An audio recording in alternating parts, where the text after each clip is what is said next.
येणार जनसेवेसाठी तू रे केलेस परोपकार एका मुखाने बोला बोला मराठा आरक्षण एका मुखाने बोला बोला मराठा आरक्षण हे जिजाऊच्या रे पुत्रा तुला शुभाचं वरदान एका मुखाने बोला बोला मराठा आरक्षण एका मुखाने बोला बोला मराठा आरक्षण एका मुखाने बोला बोला मराठा आरक्षण एक मराठा एक मराठा दादांना विनंती करतो की लगेच चालू करा हे बारकन मध्ये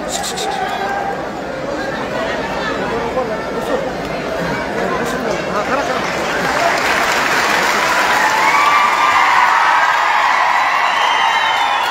कमी करू करायची हा बरोबर लेटर फक्त जातो थोडी शांतता ठेवा आणि बसा काका मोठे माग केला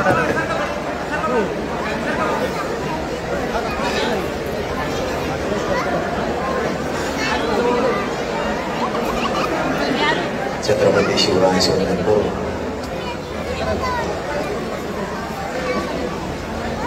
ओम आणि परिसरातील जमलेल्या माझ्या तमाम मराठा बांधवांना माझा मानाचा देश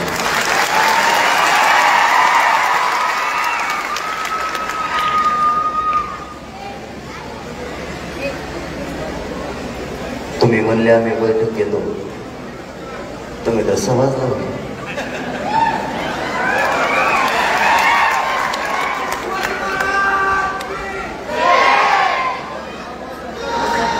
आपला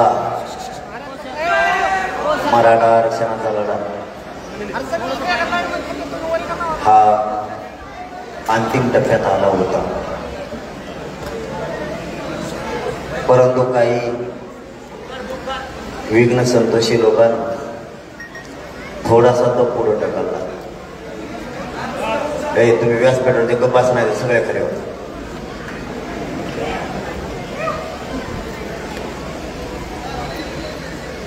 लढाई जवळ आणली होती थोडीशी लांब गेली पण त्यांना असं वाटलं होतं लांब गेले म्हणजे थांबत पण जिथं 2 करोड मराठी जमले ते आता थांबत नसते आरक्षण घेतल्याशी आरक्षण विषय सोडून देण्यासाठी माझे मायबाप मराठी जमले नव्हते प्रत्येक मराठ्यांच्या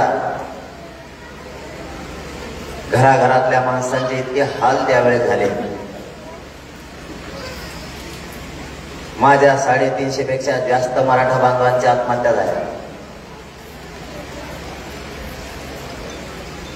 हजारो मराठा तरुणांवर गुन्हे सुद्धा या राज्यात दाखल केले गेले तुमच्या इथं नवरदेवावर झाला म्हणजे महाराष्ट्रातला पहिलाच नवरदेव भाग्यवान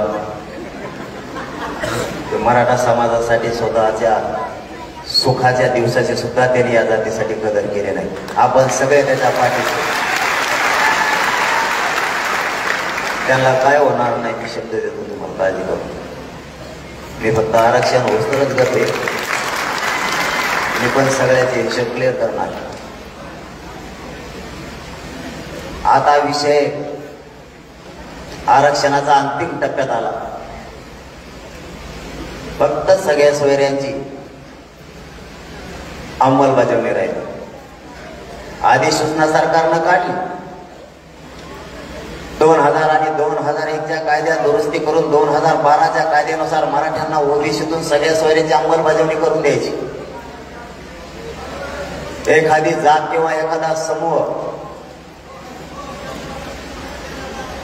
ज्या कायद्यानुसार ओबीसी आरक्षणात गेला आणि त्या कायद्याची जर दुरुस्ती करायची असली तर अधिसूचनेशिवाय पर्याय नाही आपण मुंबईला गेलो त्यावेळेस विधानसभा सुरू नव्हती त्यामुळे कायदा दुरुस्त करत असताना त्याला अधिसूचने काढावी लागते आवाज क्लिअर येतो का सरकारनं अधिसूचना काढली 15 दिवसात हरकती मागितल्या. आता त्याला 1 महिना झाला. आणखीन हरकती ते वाचित आहेत. किती दिवस वाचित आहेत त्यांनाच माहीत. पण या 15 दिवसाच्या काळात त्यांनी एक गेम केला. मराठा समाजाला 10% आरक्षण द्यायचं त्यांनी ठरवलं, जी मराठा समाजाची मागणीच नाही. मी तुम्हाला एक प्रश्न विचारतो. काल देवेंद्र फडणवीस म्हणाले की मराठा समाज दिलेल्या 10% आरक्षणामुळे खुश आहे. तुम्ही खुश आहेत का? गेला असं त्यांना ऐकाय. कारण मी घर सोडलं की ते माझ्या मागच असेल काय बोलत बाबा.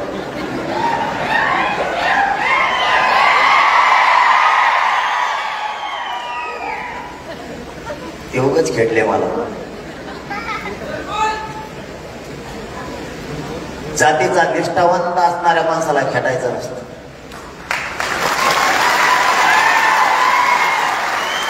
जो फुटतो, जो मॅनेज होतो त्याला खेटायचं असतं. कारण ते आंदोलन असो किंवा एखादा सोहळा असो, ज्याने स्वार्थासाठी उभा केला तो फुटत असतो. माझं कुटुंब बाजूला सारून या समाजाला मायबाप मानलं तर मी मॅनेज होण्यासाठी नाही मानलं आणि मराठा समाजाचे प्रचार करण्यासाठी नाही. मी माझं पूर्ण उभं आयुष्य या समाजासाठी दिलं. त्यामुळे मी त्यांना मॅनेज होत नाही, फुटत गेलं. मधल्या काळात अधिसूचना काढल्याच्या नंतर 15 दिवसात सरकारने एक डाव साधला. मराठा समाजाला 10% आरक्षण देण्याचा घाट घातला, जी मराठ्यांची मागणीच नाही. पण आपण तेही घ्यायला तयार आहे. हो, मी या भूमनगरीतून जाहीरपणानं सरकारला सांगतो, ते 10% आरक्षण आम्ही घ्यायला तयार आहे. ते फक्त 240 लोकांसाठी आणि ते तिघांनीच मागणी केलेली. बाकीच्या करोडो मराठ्यांना ते लागत नाही. पण 250 जणांसाठी आम्ही घ्यायला तयार आहे. पण जी जात किंवा जो समूह ओबीसी आरक्षणात जायचा असतो किंवा घालायचा असतो, समाविष्ट करायचा असतो, त्यावेळेस ती जात किंवा तो समूह मागाससिद्ध असावा लागतो. मुख्यमंत्र्यांनी या अधिवेशनात जाहीरपणानं सांगितलं, मराठा समाज हा सामाजिक आणि शैक्षणिक दृष्ट्या मागास. जी जात मागास सिद्ध असती ती जात ओबीसी आरक्षणात घालावी लागते.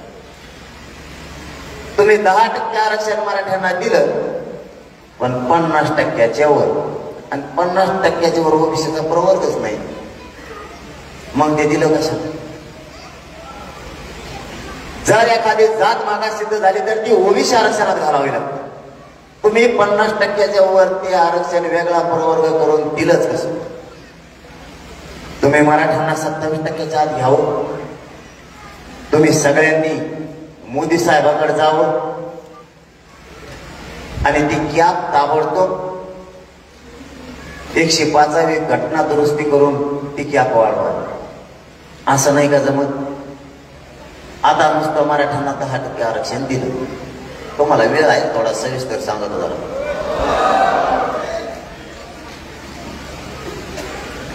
10% मराठ्यांना आरक्षण दिलं, कॅप वाढवली नाही. आता ते दिलं वेगळं. पहिलं होतं 13%. ECBCतून 2018ला दिलेलं आरक्षण होतं 13%, 12-13% नोकरीत आणि शिक्षणात. आता हे जे 10% दिलंय, हे 10% ओबीसीच्या सगळ्या सवलती या 10%ला लागू नाही. मग कशाला दिलं? याच्यात इंजिनिअरिंग, मेडिकल कॉलेज नाही, छोटे विद्यापीठ आहे, ज्याच्यात आपण EBC मधून सुद्धा बसतो, सवलतीतून सुद्धा. त्याच्यासाठी 10% आरक्षण दिलं का? आता त्यांनी शिक्षक आणि पोलीस भरती काढली. ती भरती होण्याच्या अगोदरच काल एक जणांनी याचिका सुद्धा दाखल केली. 10% उडण्यासाठी तर केली, पण या भरतीसाठी सुद्धा केली. आता कदाचित आमच्या पोरांना त्या 10%तून अर्ज केले आणि त्याची निवड झाली आणि ते जर आरक्षण किंवा त्या भरतीवरती स्टे आला, मराठ्यांच्या पोरांचं वाटलं झालं करायला, मग ते दिलं कशाला? आजपर्यंतचा दिवस सांगतो तुम्हाला. 2018चे ECBCतून आणि EHBCतून 2014चे विद्यार्थी आत्ताही ओरडत आहेत. आत्ताही सगळ्या पोरांचं आजपर्यंत वाटोळं झालंय. मग जर हे गेलं तर आम्ही तेच करायचं. सरकार काय म्हणतंय? हे आरक्षण टिकणार आहे. मग हे आरक्षण जर टिकणार आहे, मराठा समाज जर मागास सिद्ध झाला, तर तुम्ही हे OBC आरक्षणातून का नाही दिलं? आता हे उडणार, पुन्हा मराठ्यांच्या पोराचं वाटोळं होणार. त्यापेक्षा मराठा आणि कुणबी एकच आहे. सगळ्या सोयऱ्यांची अंमलबजावणी करायला हरकत काय? जर कुणबी बरोबर मराठ्यांचे रोटीपिटी व्यवहार होते, याचा अर्थ मराठा कुणबी एकच आहे. त्याच वेळेस यांचा रोटीपिटी व्यवहार होतोय. तुम्हाला सिद्ध करायचं होतं मराठा आणि कुणबी एक आहे का? तर आहे. कारण 57 लाख मराठ्यांच्या नोंदी आतापर्यंत सापडल्या, त्या 63 लाख कालपर्यंत झाल्या. मग मराठा आणि कुणबी एक हे सिद्ध करण्यासाठी किती पुरावे पाहिजेत तुम्हाला? आता त्यांचा असा अंदाज होता, त्यांचा अंदाज जरा वेगळा होता. हे 10% आरक्षण दिलं, मी हो म्हणून, आणि मी काय मराठ्यांना फसवू शकत नाही. तुम्ही माझी मान जरी कापून नेली ना, तरी मी मराठ्यांना नाही फसवणार. यांनी एक असा अंदाजा जोडला होता, लागला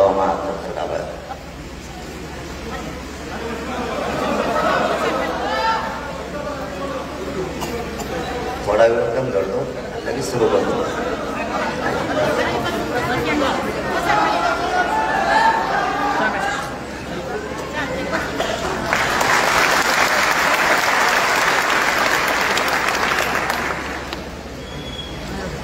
सरकारची अशी तयारी होती की हे 10% स्वीकारे, आणि मी 10% स्वीकारत नाही. त्याचं कारण असं आहे, त्यांचं म्हणणं होतं हा जर मला 10% घ्यायचं तर आपल्या निवडणुका होत्या, असा त्यांचा डाव होता. आता जे आरक्षण टिकणार नाही त्याला मी हो म्हणणार. मग सरकारने डाव आखला, त्याला एकतर सांगा घ्यायचं, नाहीतर त्याला गुंतवून टाक. आणि ही आजची खबर मला 22 तारखेलाच कळाली. मला हे 22 तारखेलाच कळालं. त्याच्या 2-3 उदाहरणं सुद्धा तुम्हाला देतो.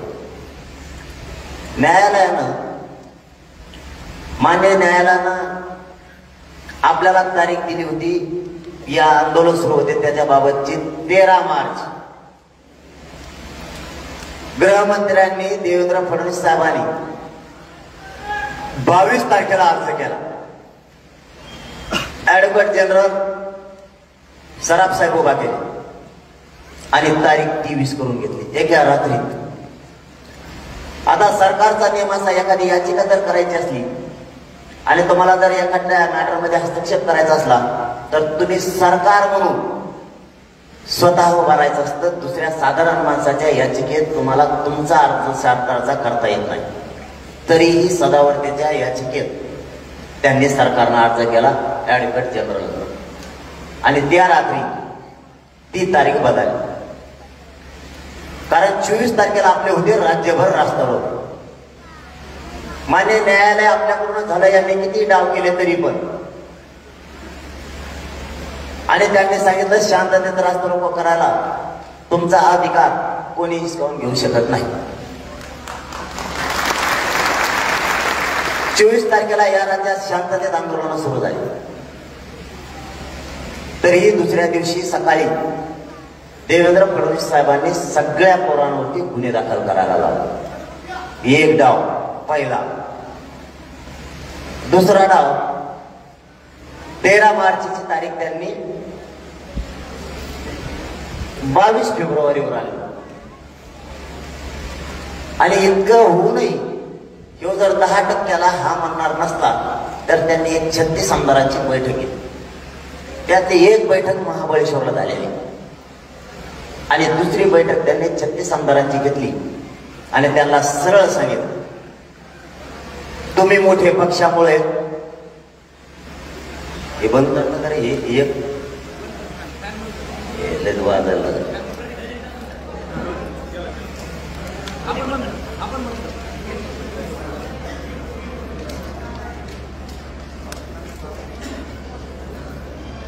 त्यांनी 2-3 हे डाव केले आणि त्या आमदाराबरोबर त्यांनी एकच सांगितलं, तुम्हाला आणि मला पक्षानं मोठं केलं आणि पुन्हा माझं दिल्लीत जर वजन ठेवायचं असलं आणि तुम्हालाही पुन्हा तुमचं भविष्य आठवायचं असलं त्याला रोखणं गरजेचं आहे. म्हणजे मला मराठ्यांच्या मधला आणि सत्तेच्या मधला हा काटा आहे, याला बाजूला सारावं लागेल तरच मराठी 10%चा गुलाल उधळतील, नाही तर मराठी गुलाल उधळत नाहीत. आता कारण 10-20 लोकांनीच मुंबईत गुलाल उधळला. 2018ला राज्यभर मराठींनी गुलाल उधळला आणि 106 आमदार यांचे निवडून त्यावेळेस आले. ते आरक्षण टिकलं नाही. यावेळेस मराठा हुशार झाला. आता तेच आरक्षण हे पुन्हा हे पण टिकणार नाही. आपण जर गुलाल उधळला आपला कार्यक्रम झाला. त्यांना ते रागवला माझा. म्हणजे 4 मुद्दे सांगितले मी तुम्हाला आतापर्यंत याच्या सहित. मग जर आता राज्यात 10% घ्यायला लावायचं असलं तर याच्यावर प्रेशर आला, माझ्यावर प्रेशर आणायला सुरुवात केली. आता मला पैसे लागत नाही तर पद लागत.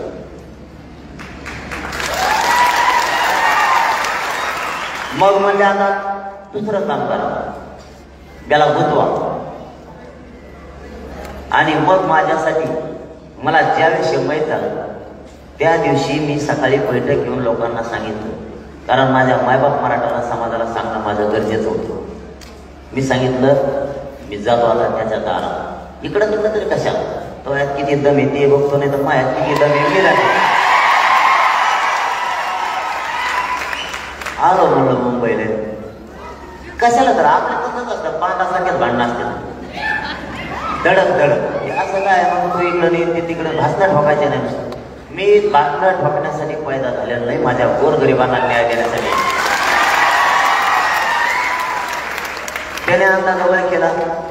मी नुसता व्यासपीठावर उठलो.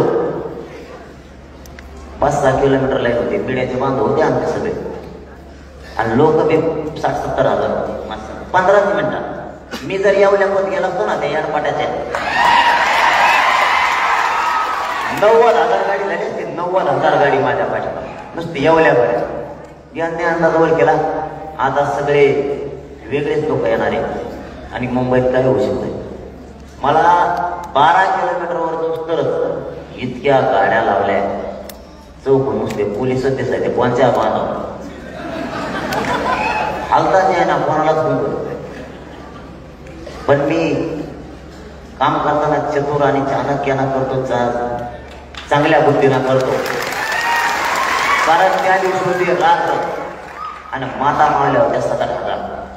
माणसं 25-30 हजार होतं, पण माता मावल्या 7-8 हजार होत्या. जर तिथं काही चकमक झाली असती आणि देवेंद्र फडणवीसला नेमकं तेच करायचं, आणि जर तिथं काही चकमक झाली असती पूर्ण राज्यात दंगल लागली असती, हे राज्य बेचैन झालं असतं आणि मला ते होऊ द्यायचं नव्हतं. मी वय केलं तेव्हा म्हणला सागर बंगल्याच्या दार उघडे ठेवतो. म्हणलं मग बरं झालं दार उघडे ठेवतो म्हणल्यावर स्वागत करतो म्हणे.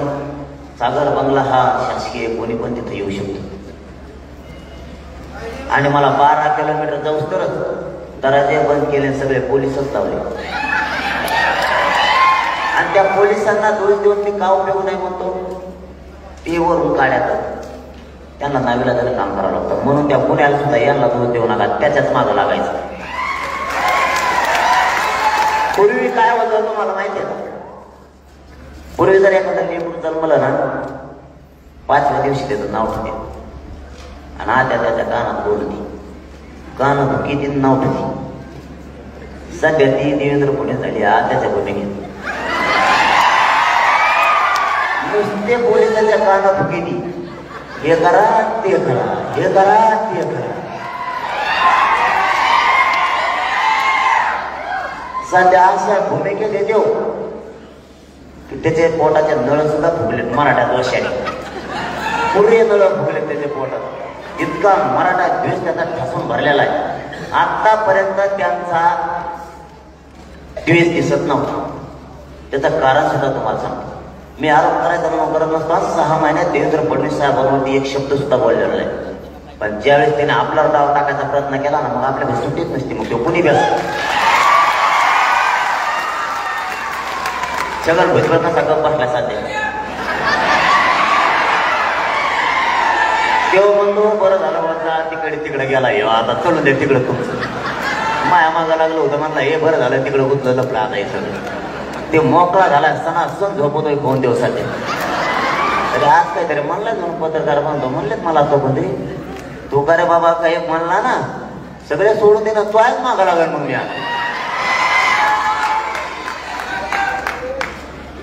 देवेंद्र फडणवीस साहेबांनी मला डाव टाकलेला माहीत झाल्यामुळं त्यांना सगळ्यात जास्त राग कशात आला असं मला माहिती आहे का?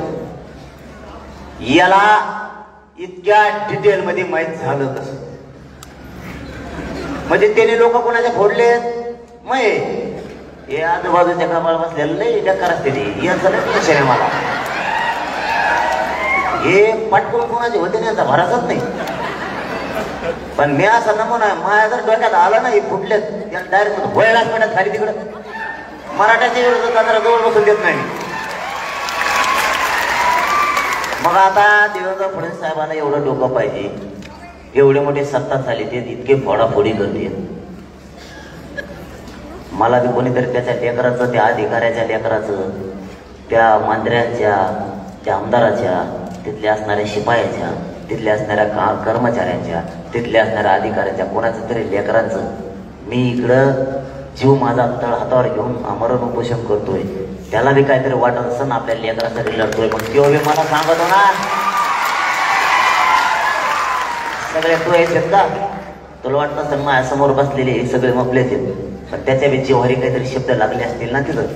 मी फक्त नाव नाही सांगत तुम्हाला, कारण तो बी लय मोठा आहे. कारण यांनी सांगितले मला नाव मग कोण कोण तुम्हाला तिकडं सांगत येत. म्हणून त्याने सांगितलं का तुपले लोक मला हे सांगत येत. मी सांगतो तुपले कोणते कोणते लोक आहेत, कोणते फायदा आपल्या गावाचे.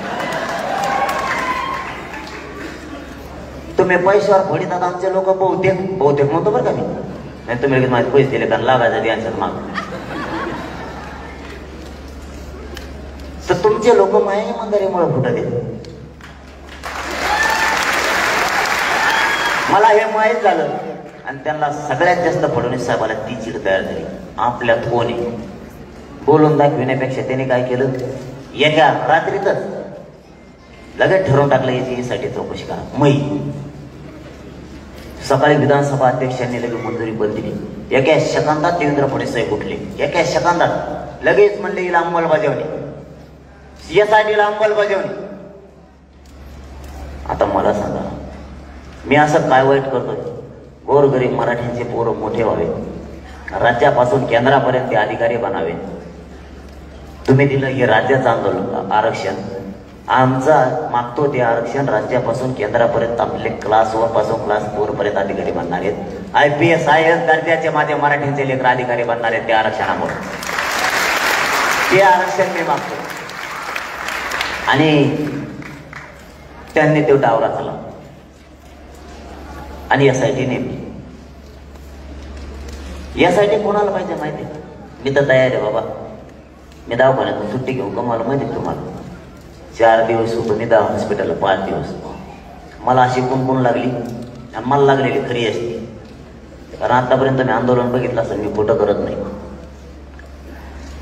मला कुणकुण लागली SIT तुमच्या चौकशीला येणार आहे. म्हणलं मग आता हॉस्पिटलला तर येऊ शकत नाही, कारण काही रूल असते. एखाद्या माणसाने जर भांडणं केले आणि त्याला जर पोलीस पकडायला आले आणि त्याच्या डोक्यात बसलं आता आपल्याला पोलीस धरून नेणार आहेत, ते काय नाटक करतं माहिती आहे तुम्हाला? माझ्या पोटात कळली गेली, मा BP वाढा, मग दवाखान्यात जाऊ दे. आता दवाखान्यात नेल्यावर न्यायालय काय सांगत? जीव महत्वाचा, आधी चौकशी नंतर. जीवच गेला तर चौकशी कायची करता? मग ते दवाखान्यात लोक बसतोय सलाईन घेऊन. मी उलट केलंय. मला चौकशी हे कळालं की मी डॉक्टरला सांगितलं मी नीट झालं तर करबाई सुट्टी, आणि मी अंतरवाली राहिलो. नीट माझ्याकडे यायचं यासाठी चौकशीला लागायचं. तुम्ही आवाज तयार करा, तसा करा, तसा माहिती जेलला बसायला तयारी. मायबाप मराठ्यांना तुम्हाला सांगतो, आयुष्यभर मी सोडलो ना जेलमध्ये तरी आरक्षण ओबीसीतून घेणं देवेंद्र फडणवीस साहेबांकडून.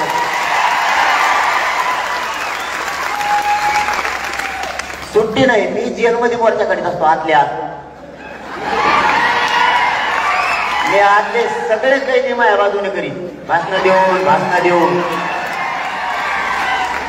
मग आतमध्ये जर मराठ्यांचा असला, मुस्लिमांचा असला, धनगर बांधवांचा असला, वंजारी बांधवांचा असला, 12 बलुतेदारांचा जरी असला, हे सगळे मये ते येवल्याचे छगन भुजबळचे सोडून सगळे मपले.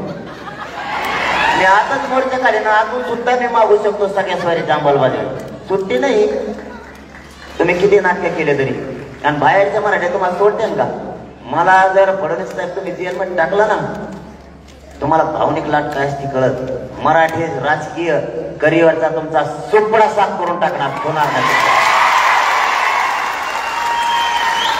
आता आम्ही आमच्या लेकराच्या भविष्यासाठी पेटलेलो आहे.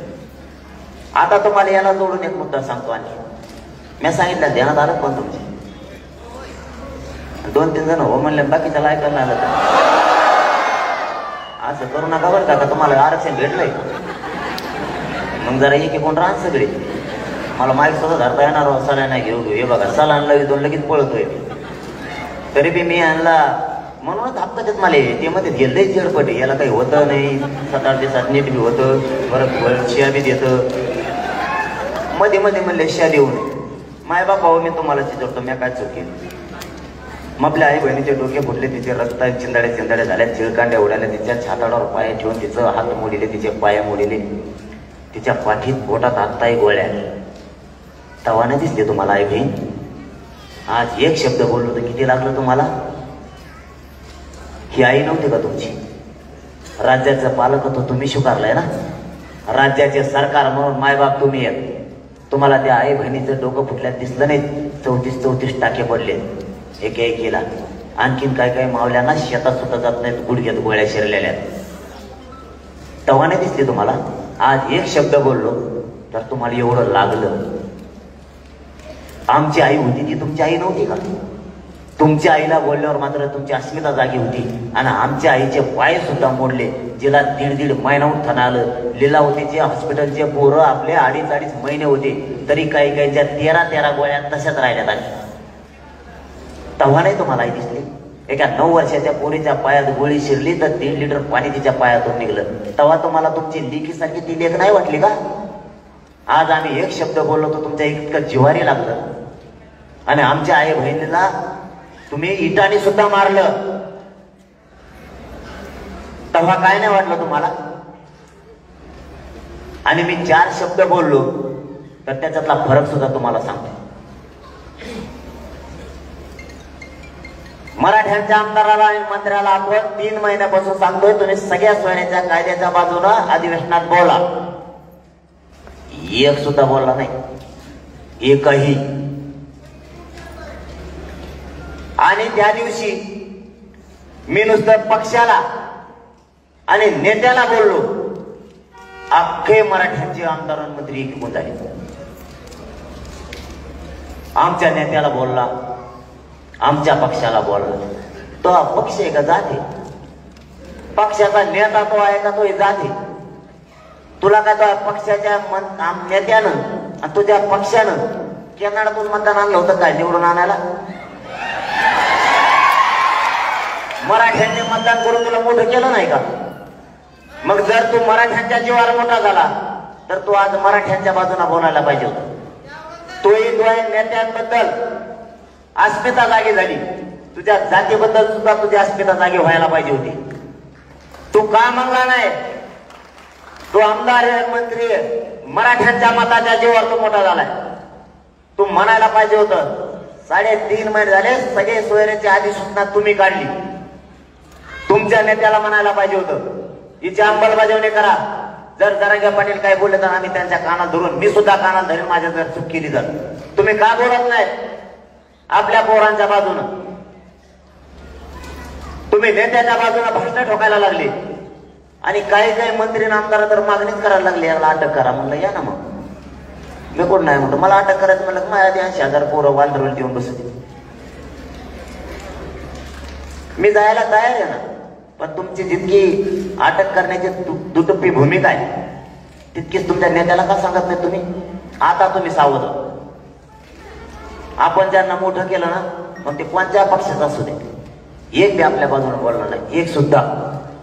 ना विरोधी पक्षाचा ना सत्ताधाऱ्याचा.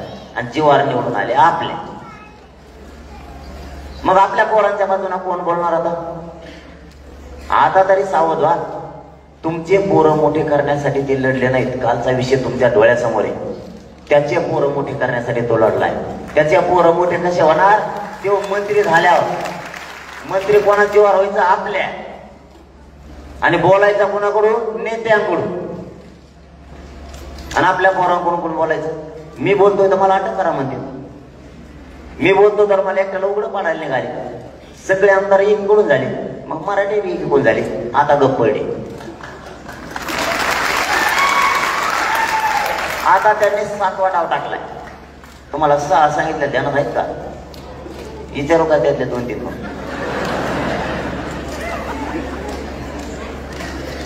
7वा डाव टाकला. आपण गावात चलो मुंबईचे बोर्ड लावलेले. आज त्याने फुकलेच का ना पोलिसाचे काल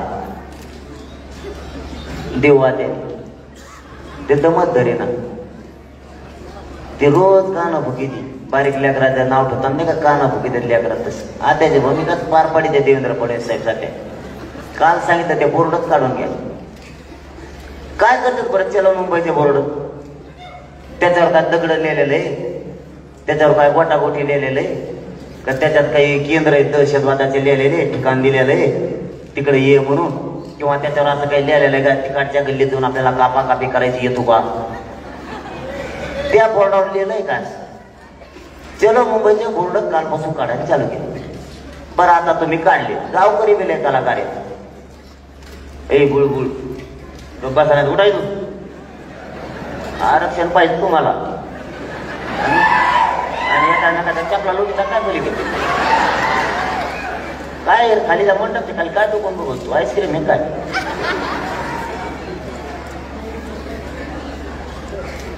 माझ्या आता आरक्षणाचं तुला एकट्या दिलंच नसतं.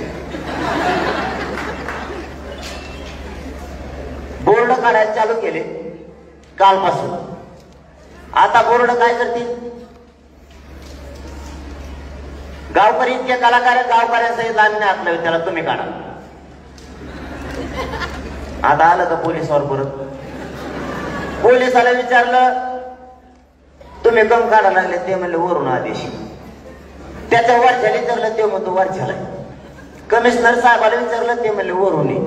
मग आणखीन वर गेलो तर आम्ही बी थोडं ते थेट आतेपाशी आलो. म्हणलं आत्याने सांगितलंय. आत्यानेच काना फुकले सगळ्या पोलीस. जाऊ जाऊ म्हणलं आता मग काय काढतो? आता घ्या काढू. आता काढले, कालपासून काढणं सुरू आहे. ते काही नाही, तिथून काढी तिथं भितडीला उलट तोंड करून ठेवते. ते बी काय संघ येत नाहीत बोर्डाला. आता तुमच्या सभा सुरू होत्या. तुम्ही बोर्ड कुठं लावणार आहे? आमच्या गावात. समजा उदाहरणार्थ चलो धाराशिव, चलो भूम, जाहीर सभा, चलो बार्शी असं टाकतात ना. आता बोर्ड कुठं लावतात? आमच्या गावात. मग आपण आता पोलीस बांधवाला फोन करायचा, हे काढून घ्या.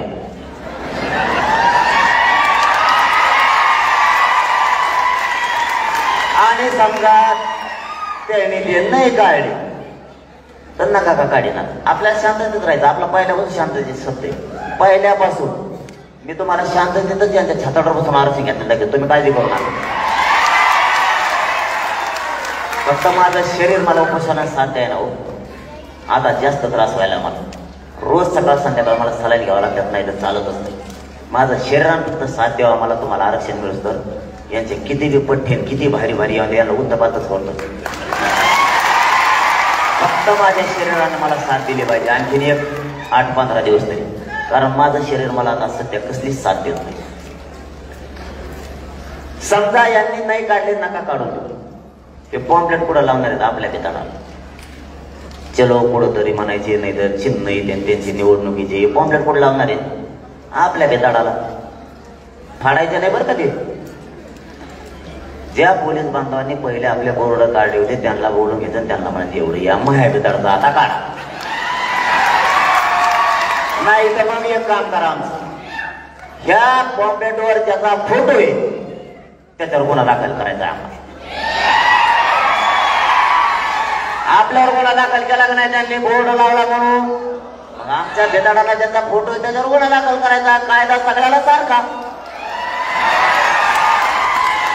आणि त्याच्यावर जर आत्याचा फोटो असला तर पुनरच करू नका. आत्यावरच केशी करायचं सगळ्या.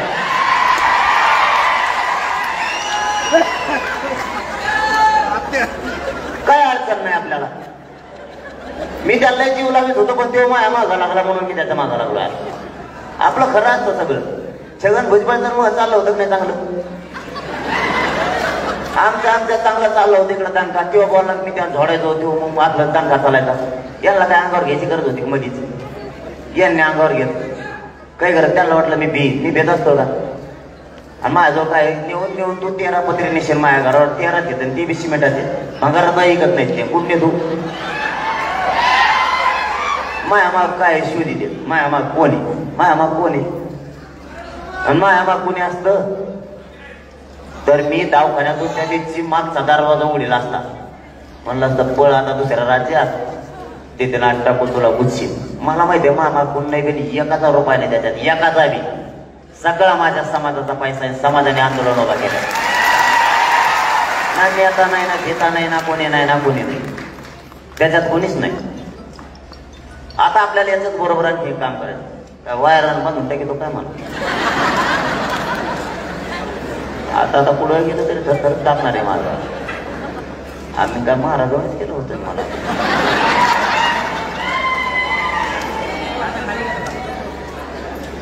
बोल म्हणा रातभर आला.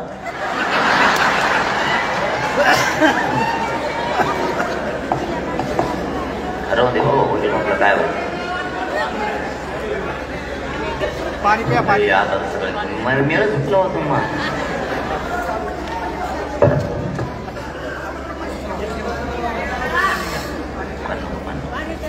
याला वाढी तो पुढं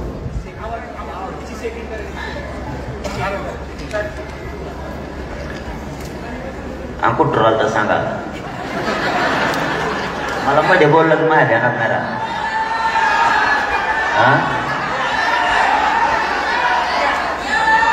आत्याकडे होतो पण विषय काय होता.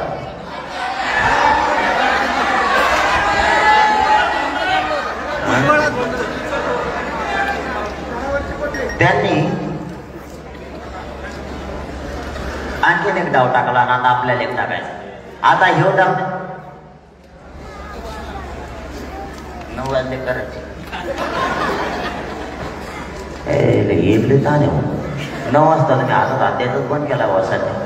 हात धरलं सोडीत ते टाकलेली असते. माझे फोटो काढित मलाच घोडी लागली.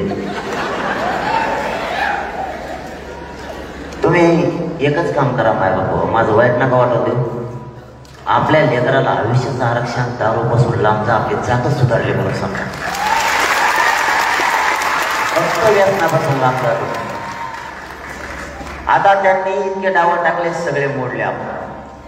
आता त्यांचा हे शेवटचा डाव आहे. आपल्यावर गुन्हे दाखल करणे आणि आपल्याला घाबरविणे. आपण जर घाबरलो नाही. आता राजकारणासाठी याच्यात बरेच लोक बसलेले असते पण मनाने हा नाही म्हणणार तुम्ही. पण राजकारणासाठी लई केसेस घेतले असतात तुम्ही तुमच्या अंगावर डोके फोडू फोडू एकामेकाची. हो एकदा आपल्या स्वतःच्या लेकरासाठी आपल्याला एक केस नाही हटायचा आता मागं. त्यांचा शेवटचा डाव आहे आता. केशी करून यांना घाबरिले आणि केशी करून जर घाबरिलं तर हे मराठी थांबतील आणि नेमकं आता तेच होऊन द्यायचं नाही. शेवटचा डाव आहे त्यांचा. आता काय सुरू केलंय मागचे 4-4 महिन्याचे असणारी साखळी उपोषण करते, रास्ता रोको करणारे यांना उचलायला लागले. देवेंद्र फडणवीस साहेबांचे एक देण्यात आहे ना, त्याच्यामुळे मराठी घाबरायले नाही. मला मजबूत फळी तयार व्हायला लागली. मजबूत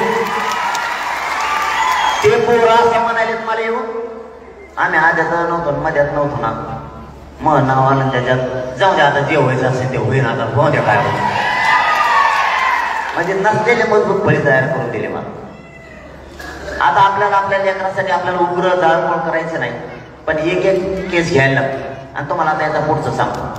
एखादा पोरग जर तुमच्या गावातल्या पोलीस बांधवांनी नेलं त्यांचा दोष नाही बरं का. आता लेकराचं नाव ठेवता कानाफुकी तशी ती कानाफुकी वरून यांचा दोष नाही. ती कानाफुकी वरून उचल हे बिचारे पळ रात्र उचल म्हणलं. मग आत्तामध्ये एक पीस सहकारी नेले हो आजूबाजूची पहिले मायापासून सुरुवात झाली. मग आजूबाजूची 21 ते 23 सहकारी म्हणून नेले. मला माहित होती पाठच. आणि सगळ्याला काय सांगितलं त्यांना माहितीये का, जरांगे पाटील कोणाचंच ऐकत नाही, तुमचंच ऐकत येत. DYSP साहेबांना तुम्हाला बोलिलंय. DYSP साहेबांनी तुम्ही दोघं मिळून जरांगे पाटलाला समजून सांगा मुंबईला नाही जायचं. ते बी इतकं खुश झालं. मग सहकारी त्याला वाटलं जरांगे पाटलाला समजून सांगायचं. मी म्हणल्यावर मग किती गाव त्याला उड्या आणायला. त्याला वाटलं मग इज्जतच वाढली. आता पोलीस आले. पोलीस म्हणजे तुमच्या हाताने समजून सांगायचं जरांगे पाटलाला, तुमचं ते ऐकत येत. आणि त्याचं मी ऐकत नव्हतो तरी ते लागलं उड्या आणायला. पोलीस कसं म्हणल्यावर त्याला काय माहित मला पोलीस स्टेशनला नेऊन टाकणार आहेत म्हणून. आज त्या रस्त्यात गाडी आली, पैठण फाट्यावर गाडी फेटावून पडलं पळी. आणि ते म्हणले इकडं मुंकडे जरांगे पाटील. ते म्हणले तुम्हाला साहेबांनी SP साहेबांनी बोली. त्याला मोबाईल बंद करता येणार, चालू करता येणार, कुणाला सांगता येणार, त्याला पोलिस सांगून द्यायला. पाटा म्हणतो मला धरून नेलं. म्हणला तू तर म्हणला इकडे येणार जरांगे पाटला समजून सांगायला. होणार राव म्हणला मी कपडे सुद्धा नाही घातल्यावर जरांगे पाटलात नाव कर म्हणलं आपल्या हाताला समजून सांगू. अशी 21 जण नेले. त्यांनीच काना फुकले होते वरूनच पोलिसांचे. त्यांचा असा अंदाज होता माझ्या जवळचे जर सहकारी थांबले तर ह्यो गार पडत आणि ह्यो थंड पडला आपला डाव सक्सेस झाला. पण मी एका फोन नाही केला. ते 21 जण धरून नेलं. म्हणलं उतरून जाऊन तिकडे. आपण आपलं ध्येय विचलित होऊच द्यायचं नाही. आता आपलं ध्येय जातीसाठी ठेवायचं. 21 जण मध्ये बसले काय होत.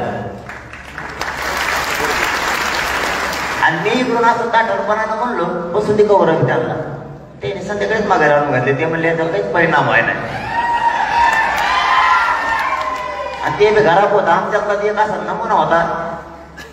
तेव्हा म्हणला ह्या बाकीचे लोक 21 जण आणलेत का तुम्ही, यातल्या 20 जणांकडे गाड्या, माझ्याकडे गाडी नाही मोटरसायकल नाही, मला थेट घरी नेऊन सोडा.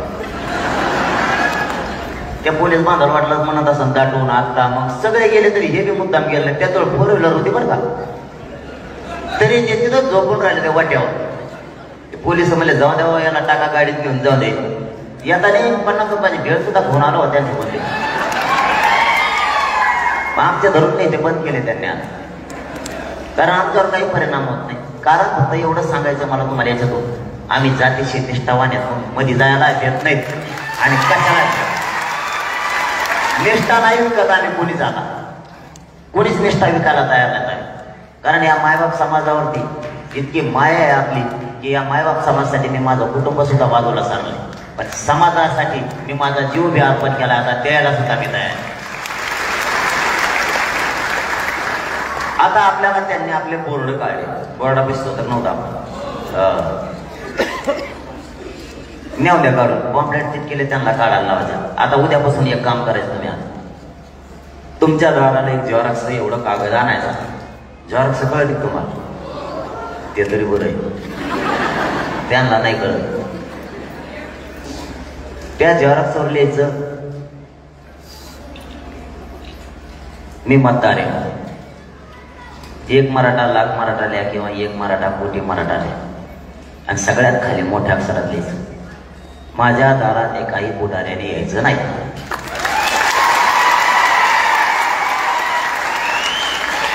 तुम्ही आमच्या गावात आम्ही मुंबईला चलोचे बोर्ड लावले तर काढले, आमच्या दाराला आम्ही काही चिटकू, चपला चिटकून येतं, कागद चिटकून येतं, तुला काय करायचं?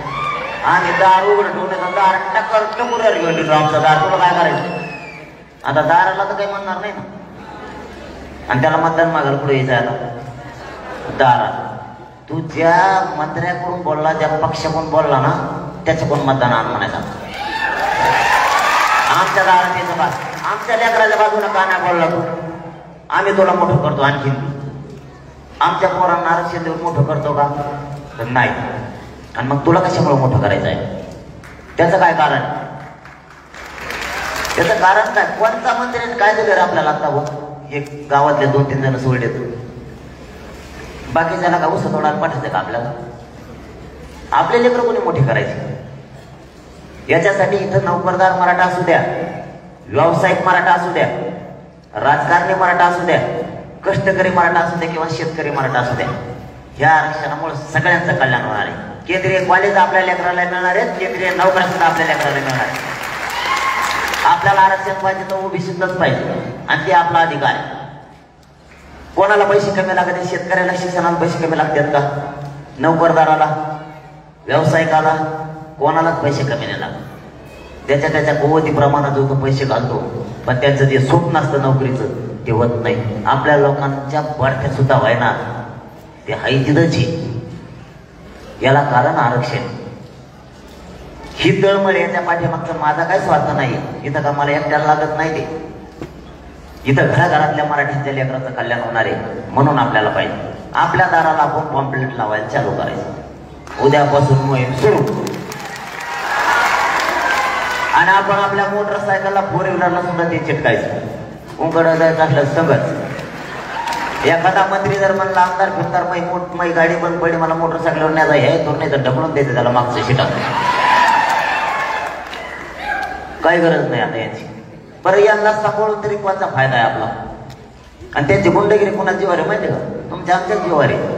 त्याला कोणी आयला जर म्हणलं ना, आपणच गोटे घेऊन जातो, म्हणून त्याची डेअरी. आपण मागच्या सारखा बरं त्याला कुणी बी रीट इंटरेस्ट आहे. आपल्या लेकरासाठी देऊ नाही ना. मी तुमच्या लेकरासाठी भांडायला लावलोय तुम्हाला. तुमच्या लेकरासाठी तुम्ही उभे राहा. ही शेवटची फाईट आहे आणि मी तुमच्या जीवावर करतोय. मी तुमच्या जीवावर, तुमच्या आशीर्वादाच्या जीवावर, पाठबळाच्या जीवावर, माझ्या जीवाची बाजी लावून मी तिथं लढतोय. तुम्हाला साथ द्यावा लागणार. तुम्हाला एकाला मागं सारखं येणार नाही. कुणी जाळपोळ वगैरे करायचा नाही, पण मागं हटायचा नाही. मराठी नुसते. मी तर देश मला एक फोन आला, ते म्हणले तुम्हाला अटक कर, कसं काय करावं, काय करा. म्हटलं मला जर अटक केलं ना, 200 किलोमीटर पुढं लोक झोपलेले राहतील त्याच्या गाडी पुढे. उचल लोक कवरले आणि मी आज त्याला भेटतोय पुढं. मी जर भेलो असतो ना, मावशी हो तुम्हाला खरं सांगतो, मी डॉक्टरला म्हणलो असतो आणखी ही गाडी आपल्याला म्हणून सलायला यासाठी येणारे माझ्या चौकशीला इकडून 2 लावून इकडून लावून, आणि तू सांग त्याला लय शिरेशी पेशंट. मी डायरेक्ट डॉक्टरला म्हणलं मी नीट झालोय, मला अंतरवाली जायचं, यासाठी चौकशी येणार आहे माय. कारण माझ्या चौकशीत बरेच मंत्री गुदिनारे. ते म्हणतात माया मला कोण आहे? सगळ्यात जास्त मंत्र्याचेच फोन आलेले आहेत मला. आणि मी धडाधड नाव सांगत असतो, मी लय नमुनेबाजी. मला काय गुंता नाही. मी फक्त माझ्या जातीसाठी आहे, तुमच्यासाठी नाही. मी जर तुम्हाला धोका द्यायचा असता तर मी इतके दिवस लढलो ना, तो 6-6 महिने. माझं गाव शेतकरी आहे. गावाचं पुरं वाटलो ना, असं 6-7 महिने लढलं तर आम्ही 1 इंच मागं सरकार तयार. 6 महिने झाले. कोणाचे गहू काढायचे, कोणाला मेळ लागाना. काल काढायचे ते कैला, परदेशी पाऊस पडला, त्याचा गहू सगळा भिजून घ्या. सगळ्याचा कार्यक्रम झाला. कोणाचा उलटा सुलटा असा, कोणाचा कसा. आम्ही हटत नाही. मला तुमच्याशी नाही गद्दारी करायची. मला जर तुमच्याशी गद्दारी करायची असते ना, मी दोघांच्या मध्ये खुर्ची राहिली असते. आज नाही दोघांच्या मध्ये कळत आहे तुम्हाला? मुख्यमंत्र्याच्या आणि उपमुख्यमंत्र्याच्या मी त्या खुर्चीला लात मारतोय माझ्या मराठ्यासाठी. नाही करत. मी जर 10% मान्य करतोय म्हणजे ते असं आहे. आता उलट माझ्यावर 10% लादायचा, हा मनाला लावायचा मला, आणि तुमच्याशी मी गद्दारी करायची. मला काय देता देऊन तुम्ही आणि ते नाही लागत मला, पैसे लागत नाही, पद लागत नाही. तुम्ही माझ्या तिकडे विचारून बघा, माझ्यावर बाबा गरजच असतं. मग पैशात जमतच नाही तसं, हिंदीचं मग जमत नाही तसं. मला लागतच नाहीत ना ते. मग देणार काय मला? मी एवढा नशीबवान आहे की मला माझ्या कुटुंबाची, माझ्या मायबापाची या समाधान कधीच आठवण दिली नाही. एवढी माझ्यावर या समाधाना माया आहे. मला काय कमी आहे? मी खूप नशीब घेऊन आलोय. असं थोड्या लोकांनी नशीब लागतं इतकं मायाचं, इतकं समाधान साथ देण्याचं. मला याच्यापेक्षा कोणतं पद मोठं पाहिजे? हेच माझ्या आयुष्यासाठी सगळ्यात मोठं पद आहे तुम्ही. आणि तिथंच सरकारनं हात टेकले. हे आता फुटत नाही, काही केलं तरी हे फुटत नाही आता. म्हणून सरकारनं हे माझ्यावर डावळ रचायला सुरुवात केली. मी कुठंच येत नाही. मी अंतरवलीत थांबलो निघालो आता इकडं लोकांना. ज्या दिवशी फोन आहे त्या दिवशी चाललो. कोणत्या दिवशी होती, पण त्यांनी मला जर अटक केलं त्या देशातली भावनिक लाट पहिली असत की सगळा राजकीय सोपडा साफ होणार यांचा. मराठी पुरा मी जितका जाईल तितकं त्यांचं वाटोळं होणार. मी बाहेर राहिलो तरी कमी होईल. आणि माझ्याजवळ काहीच नाही, कोणीच सापडू शकत नाही. आता देवेंद्र फडणवीस साहेब काल काय म्हणतात माहिती आहे तुम्हाला? TV9 ला त्यांनी त्या TV9 एक मुलाखत दिली. आणखी 10-15 मिनिटं आहेत का तुम्हाला? का गडबड झाली? बोलू काय मग? रातभर बोला मग करा कार्यक्रम.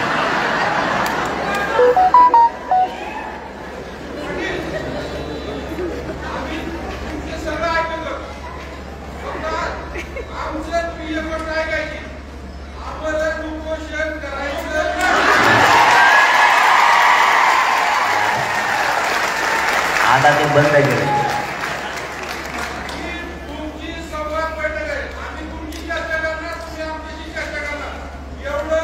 नाही होणार आता, नाही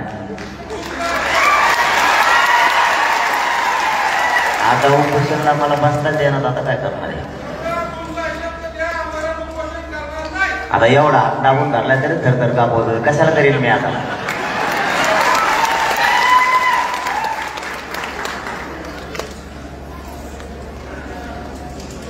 पुढची घालता तुम्ही आहे का? तसंच काय मग ज्यांना ठेवता तुम्ही 100% आरसी घेतलेली सोडित नाही जात. देवेंद्र फडणवीस साहेबांनी TV9 ला एक मुलाखत दिली परवा. त्याच्यात ते काय म्हणते? मला अगोदर म्हणते मला मध्ये बोलत जमतच नाही. मी त्यांना सुद्धा मध्ये बोलू देत नाही माय. नाही मग आधी त्यांना म्हणत असतो तुम्हाला काय बोलायचं सगळं बोल. मग माझा दाखला चालू झाला की मग माझं असतं बरोबर. TV9 ला त्यांनी आणि त्याच्या अगोदर 2 दिवस सांगितलं माझ्या पाठीशी उद्धव ठाकरे साहेब आणि शरद पवार साहेब. त्याच्यावर 2 दिवसांना देवेंद्र फडणवीस साहेब काय म्हणतात माहितीये का? आंतरवालीला शरद पवार साहेब गेले. त्यांच्या उभ्या आयुष्यात त्यांचा एवढा अपमान झाला नसेल, एवढा अपमान आंतरवालीच्या आंदोलनात पवार साहेबांचा केला. आणि पवार साहेबांना रस्ता बदलून गावाला लपवून. मग आता तुम्हाला एवढं तर कळलं पाहिजे. तुम्ही एकीकडून म्हणता आमच्या मागे शरद पवार साहेब आहेत, एकीकडून म्हणतात आमच्याच आंदोलकांना त्यांना पळवून लावलं. मग आमच्या मागे नेमकं कोण?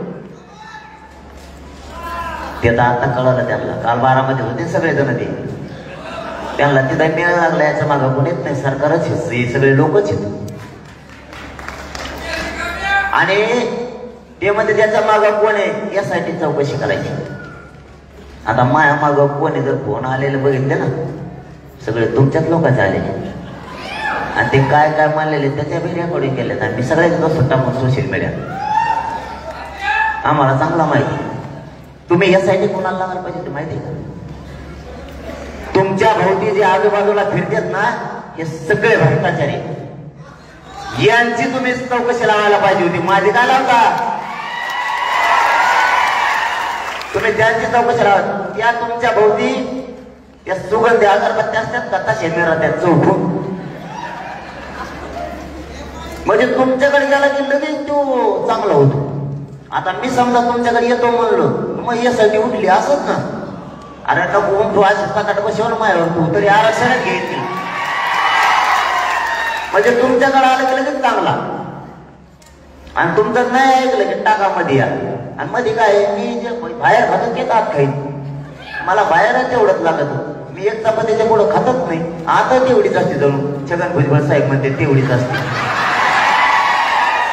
ते म्हणते कांदे मिळत येतात काय खातो चपाती कांदे तो आहे वनीच मी बी. मला बाहेर तेवढंच लागतंय. मला तरी किती लागत. मी नाही गद्दारी करणार काय बाबा तुमच्याशी. तुम्हाला ओबीसीतून आरक्षण सगळ्या स्वारीच्या अंमलबजावणीच देणार तेव्हाच मरणार तर मरत सुद्धा नाही का. फक्त तुम्ही हटू नका. यांनी एवढ्या चुका केल्यात. आता तुम्हाला शेवटच्या चुका सांगतो थांबतो कारण मला जायचंय 92 किलोमीटर आणि मला तिथून नांदेडला जायचंय. मला लय पांगलंय. मला मी तसं लग्न नको म्हणून एकाच लग्न लागलेलं दुसरी मध्ये आम तिथं झाला. आम्हाला काय बेड रेटत नाही. आता लग्न करीत करीत करीत आम्हाला शेवटचं लग्न ज्याच्या आता लग्नात जायचं ना आम्हाला त्याचा सवाल घेतो आम्ही याच्या आधी. त्याची सभा होती 6 वाजता सायंकाळी. ती झाली 5 वाजता.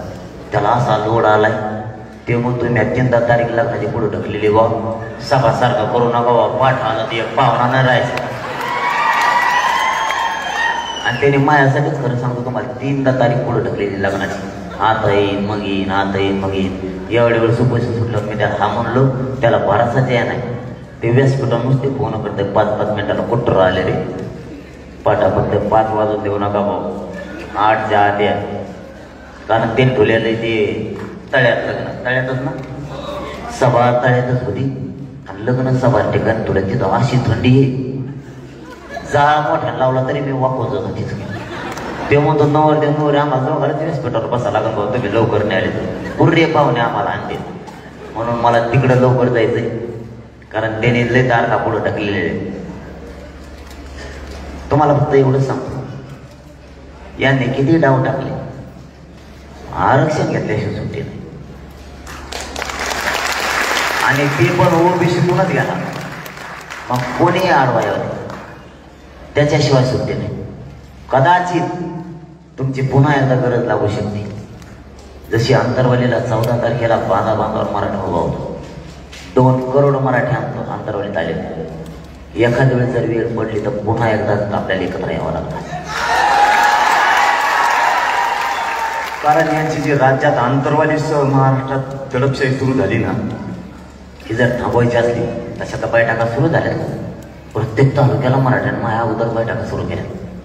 गेवराई, बारामती, सातारा, सांगली, लातूर, हिंगोली सगळ्या तालुक्यात बैठक झाला. आज खूप मराठ्यांच्या बैठका सुरू झाल्या.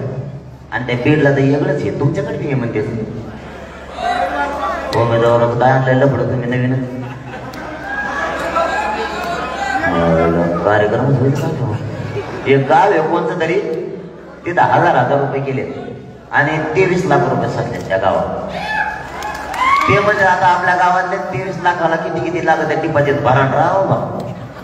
आता मला असा धाक पडलाय समजा 30,000 उमेदवार उभा राहिले कदाचित जिल्ह्यात तर बॅलेट पेपर वाचरायचं पुढं. आता ते लागतो शाळेत वस्त्यावर असतं केंद्र. वस्त्याला केंद्रच असतं ना वार्ड क्रमांकानुसार. आता तिथं याला मात्र जागा घ्यायला लागत 1.5 किलोमीटर आथरायला. आणि समजा यांनी आथरील ते चिन्ह तर द्यावं लागतं का नाही. कांदा बटाटो टमाटो काहीतरी गोटे गाटे इतके चिन्ह करून आणते. बरं आणले तर जर रानात आथरायला लागलं आणि ते जर मराठ्याचा रानात आथरला आणि ते जर मला उचल माहीत नाही येतं ते करून मी सकाळी 7 वाजता जर आपला एखादा म्हातारा माणूस लाईनला लागला मतदानाला दुसरा जाता येत नाही त्याचं होतं त्याचा राहिलेला नातो खासदार केलो उभा. ते जर सकाळी मतदानाला लागलं तर त्याला जर तिकडे जोस तर 1.5 किलोमीटर जोस तर चिन्हच नाही सापडत. परत ते म्हातारा माघारी सापडे चिन्ह येईल तोवर 3 वाजते ना. बाकीच्या मतदान गावा करायचं. आता एका साधा खेळपा केला का तुम्ही डिपॉझिट भरायला गेल्यावर इतके जण फॉर्म भरताना हे भरल्याशिवाय तारीख स्वतः यायची नाही. भरावता लागणारच आहे. नाही भराव तारीख वाढा लागत आणि ते केलंय मला बेजारा.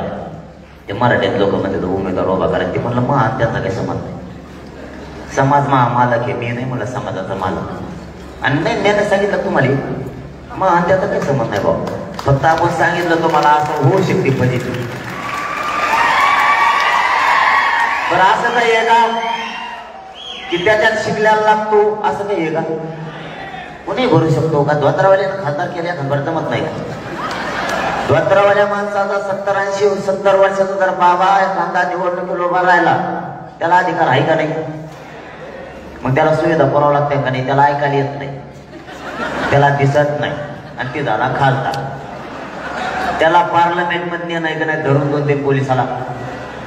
ते जर म्हणला मला बाथरूम सापडा उघडून तिथं द्यावं लागत का नाही? मग ते का सोपी गोष्ट आहे का? ती जर म्हणला मला एसटी वाचत येत नाही बसून ती द्यावं लागत का नाही? आणि मग अशा समजा आपण एक तुम्ही मी नाही बरं का, तुम्ही अशा 5-25 खासदार माता मावल्या 5-25 म्हातारे माणसं जर केले मेलं ना सरकार यांना येड गाडू घालून आता हे लय पांगायचं मागे दिसतो खेळ. आता ते केलं मला बेजार. आता एक कसं आहे म्हणलं मला नाही वाटत आपलं वेगळंच आहे त्याचं वेगळंच आहे. ते म्हणतात नाही नाही असं होऊच शकत नाही. तुमच्या शब्दाच्या पुढं ते नाही तुम्ही त्यांच्या शब्दाच्या पुढं नाही. म्हणलं मग मी फॉर्म भर म्हणलो का ना. आणि मग काय अधिकार नाही का भरायचा? कोणी भरू शकतो. असं काही एका शेळ्या मागच्याने फॉर्म भरू नये. शेतात काम करतो जे नाव थांबतो त्याने भरू नये.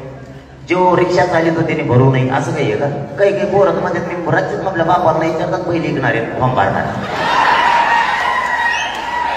आता काय करतो त्याचं इथं कोणी काय करा कोणाचं.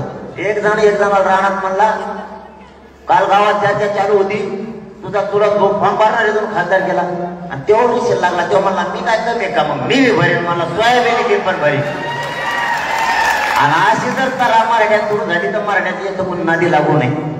आणि ही जर तरा सुरू झाली रिशील जर मराठी लागले तर मला वाटतं 70-80 पुढे ते मराठ्याचेच फॉर्म जाते का काय गेलं. तेराचे शेळे एक असते पण फॉर्म भरीत असते. सरकारने शहाणपणाची भूमिका आणखीन घ्यावं माझं प्रामाणिक म्हणणं आहे. त्यामुळे तुम्ही आम्हाला केशी करून फुटाणे करून काय होणार. आणि विशेष करून देवेंद्र फडणवीस साहेबांना माझी विनंती आहे तुम्ही शहाणे व्हा. तुम्ही आमची सगळ्या सोयरीची अंमलबजावणी द्या. तुम्ही सांगितलं होतं महाराष्ट्रातले सगळे गुन्हे मागे घेऊन ते घ्या. हैदराबादचं गॅजेट घ्या, बॉम्बे गव्हर्नमेंटचा गॅजेट घ्या, सातारा संस्थांचा तुम्ही गॅजेट घ्या आणि शिंदे समितीला 1 वर्षाची मुदत वाढ द्या. आणि ज्या 57 लाख नोंदी मिळाल्या त्यांच्या परिवाराचे जे प्रमाणपत्र थांबले ते प्रमाणपत्र ताबडतोब द्या. आमचं आम्हाला द्या. आम्हाला राजकारणाचं काही देणं घेणं नाही. आम्हाला फक्त आमचे पोरं मोठे करायचे. तुमचं राजकारण जळू. आणि देवेंद्र फडणवीस साहेब तुम्हाला या भूमनगरीतून सांगतो तुम्ही आमची सगळ्या स्वारीची अंमलबजावणी द्या. आम्हाला राजकारणात शिकाय देणं घेणं नाही. हेच मराठ्यात तुम्हाला डोक्यावर घेऊन पुन्हा नसते. फक्त आम्हाला आमच्या मराठ्यांच्या पोरं मोठे करायचं. आम्हाला तुमच्या राजकारणाचं काय देणं घेणं नाही. पण तुम्ही नाही दिलं. तुम्ही जेलला टाकायचे डावर असले आणि काही डावर असले. काल एक फडणवीस साहेब डावर असला काही माता मावल्या माझ्याकडे रुमाल घालून पाठवलं होतं भाजपचे. फायदा काय झाला त्याचा माहिती आहे मला. त्या माझ्याकडे आल्यामुळे माझ्या राज्यातल्या सगळ्या माता मावल्या एक झाल्या त्यांच्यामुळे. ये वर म्हणजे तू आता काय दुसऱ्या मध्ये येत तिथं म्हणजे हे मला माणसं तयार करून द्यायला लागले. पोरं गुंतविले दुसरे पोरं माझ्यासाठी पोहोच तयार झाले. महिला पाठविल्या राज्यातल्या पुऱ्या महिला माझ्याकडून झाल्या. त्या दुसऱ्या बाहेर आढळली म्हणजे मग आम्ही काय माहिती नाही काय तुला दाखवत होतो मग या होतं ते म्हणजे सगळं उलट करते त्यांच्या काळात गुतायला लागले. आता अधिसूचना त्यांनी काढली. त्यांना अधिसूचनेची अंमलबजावणी करावीच लागणार. त्यांनी ती करावी. या भूमनगरीतून मी या संवाद बैठकीच्या माध्यमातून त्यांना सांगतो तुम्ही अंमलबजावणी द्या. आम्हाला राजकारणाचं काही देणं घेणार नाही.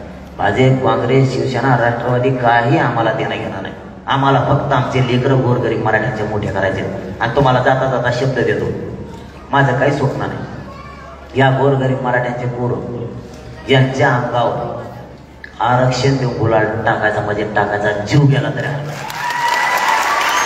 आणि मी ते घेतल्याशिवाय सोडत नाही म्हणजे नाही. तुम्हाला शब्द आहे माझा. त्यांना काय षडयंत्राचा चित्र असू दे फक्त तुम्ही एकजूट फुटून देऊ नका. आपल्याला आपले लेकरं मोठे करायचे आणि तुमचा तालुका जिल्हा तुम्ही स्वतःहून पिंजून काढा. 9 तारखेपर्यंत शांत राहा. कोण काय करतोय काय नाही बघा. कोणचा राजकारणी काय करतोय, कोणचा विरोधात बोलतोय, कोणचा आपल्याकडून एक कोण डाव टाकतोय, कोण काय काय करतोय, फार काही लक्ष ठेवा. कारण आपल्याला ते गरजेचं आहे. त्यांना असं वाटलं पाहिजे आपण भेलो मागं सरकलो. काही काही तर म्हणते टेम्पोच कमी झाला. मला टेम्पोच कळा ना, टेम्पो म्हणजे काय? आंदोलनाचा टेम्पो कमी झाला. ही बरं घुमत येते येऊन बरोबर आंदोलन टेम्पो कमी झाला का ट्रक कमी झाला काय सांगायचं बसल्या बसल्या घरात.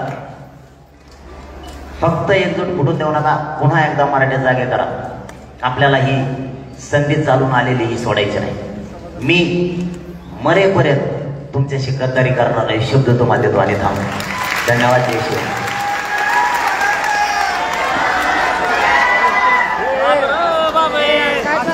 पहिला बघितलं अगोदर 2 मिनिट थांबा. महिला भगिनींना वाट करून द्यायचे. बांधवांना विनंती, अगोदर महिला भगिनी जातील. जाण्यासाठी रस्ता द्यायचा. अगोदर वाट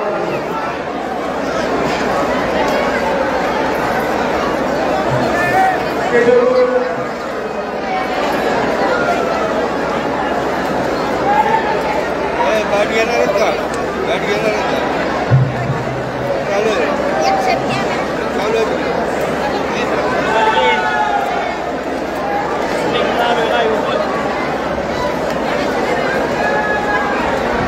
तर आज आपण पाहिलं मनोज जरांगे पाटील यांची भूम येथील ही संवाद बैठक. या ठिकाणी त्यांनी भूम तालुक्यातील सकल मराठा बांधवांशी संवाद साधला. गाडी येणार का? गाडी येणार आहे.